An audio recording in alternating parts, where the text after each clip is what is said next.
Welcome to ஜோலா kitchen. இன்றைக்கி ஒரு படி அரிசி மாவில் முறுக்கு எப்படி செய்யலாங்கிறத பற்றி இந்த வீடியோவில் பார்ப்போம். ஒரு படி அரிசி அரிசியை கழுவி பச்சரிசியை கழுவி காய வச்சுருக்கேன். ஒரு 50 கிராம் வெள்ளை உளுந்த மென்மையாக வறுத்து கருகாமல் மெல்லியமாக வறுத்து அதையும் இதில் கொட்டிக்கலாம். பிறகு பாசி பருப்பை ஒரு 25 கிராம வறுத்து அதையும் கொட்டிக்கலாம்.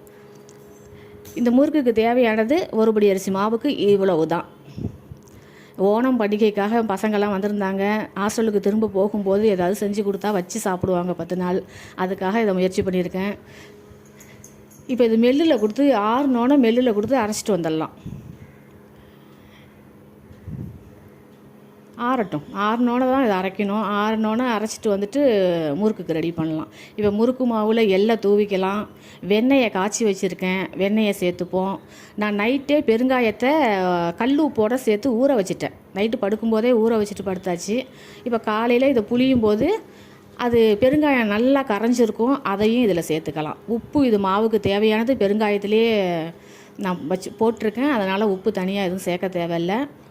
நம்ம மாவு பிசையும் போதே முறுக்கு வாசம் வரணும். அப்படி வந்தால் தான் நம்ம எல்லா பொருளும் இன்க்ரீடியன்ஸ் அனைத்தும் சரியாக சேர்த்துருக்கோன்னு அர்த்தம். பெருங்காயம் போட்டு நல்லா பிசைஞ்சிக்கலாம்.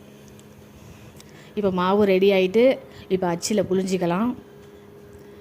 முள்ளு முறுக்கு அச்சு தான் நான் பெரும்பாலும் புளிவேன். எங்கள் வீட்டில் தேன்குழல் அச்சு முறுக்கு யாருக்குமே பிடிக்காது. இந்த முறுக்கு தான் கொஞ்சம் சொரப்பாக இருந்தால் சாப்பிடுவாங்க எல்லாருமே. அதனால் இதை தான் நான் பெரும்பாலும் புளிவேன். இப்போ ஒரு 4 முறுக்காக போட்டு எடுத்துக்கலாம். ஒரு அரை மணி நேரத்தில் எனக்கு இந்த வேலை முடிஞ்சிருச்சு. என் பிள்ளைகளுக்கு இது ரொம்ப பிடிக்கும். ஒரு 10 நாள் வச்சுருந்து சாப்பிடுவாங்க. அதுக்காக தான் இதை அலுப்பு பார்க்காம நான் இந்த வேலையை பார்த்துருக்கேன். இதே மாதிரி உங்களுக்கு செய்யணும்னு தோணுச்சுன்னா பாருங்கள், தாம்பாளம் ஃபுல்லாக புழிஞ்சி அடுக்கிட்டேன். இது மாதிரி செய்யணும்னு தோணுச்சுன்னா இந்த மாதிரி பொருட்களை இதை பார்த்து என்னென்ன சேர்க்கணுமோ சேர்த்து புழிஞ்சு கொடுங்க. இந்த வீடியோ உங்களுக்கு பிடிச்சிருந்தால் லைக் பண்ணுங்கள், ஷேர் பண்ணுங்கள், சப்ஸ்கிரைப் பண்ணுங்கள். பெண்கள் வீட்டில் சின்ன சின்ன பலகாரத்தை செஞ்சு பழகுங்க. நன்றி.